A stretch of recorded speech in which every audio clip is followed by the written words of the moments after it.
Aquitaine Sport pour tous, dont je suis le directeur, est une association régionale qui existe depuis maintenant plus de 30 ans et qui s'occupe donc de la promotion de la pratique sportive pour le plus grand nombre.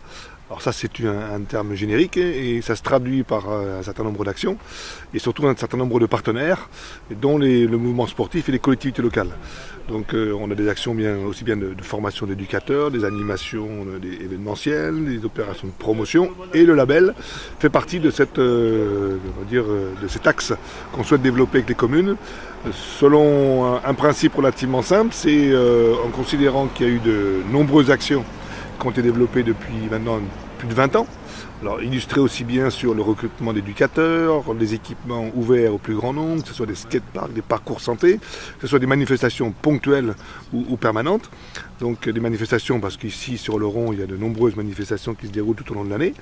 Et puis surtout il y a des axes permanents qui consistent à prendre en compte des besoins des populations qui parfois ne sont peut-être pas celles qui sont toujours dans les clubs. Donc il y a besoin de diversifier les actions. Alors les deux significatives ici sur l'Oron.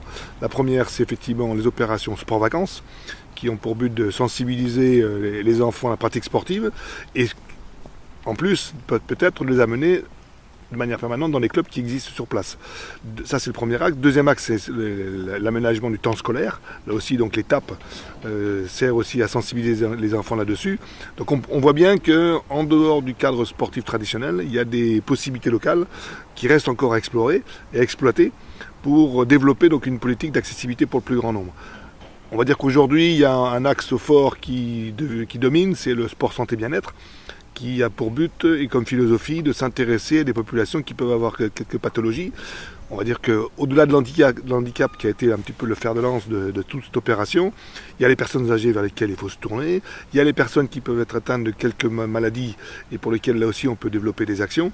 Donc c'est un axe fort de la labellisation qui donc repose sur 5 critères.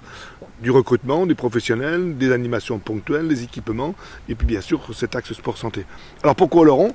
D'une part parce qu'Oloron maintenant fait partie de ce réseau très actif sur la pratique et qu'on souhaite constituer donc un réseau de partenaires avec lesquels on va pouvoir d'une part conventionner et d'autre part envisager des pistes d'avenir sur des axes qui nous sont communs. Donc Oloron a fait le meilleur dossier de la candidature 2016. Ça prouve que le dossier a été pris avec sérieux, tout ce qui se fait ici a du professionnalisme, de la qualité, et qu'à ce titre-là, effectivement, la commune a été honorée avec un jury qui a étudié son dossier, qui l'a d'une part qualifié en termes de qualité, et qui d'autre part l'a qualifié en termes de quantité d'action, qui vient illustrer effectivement le sport pour tous.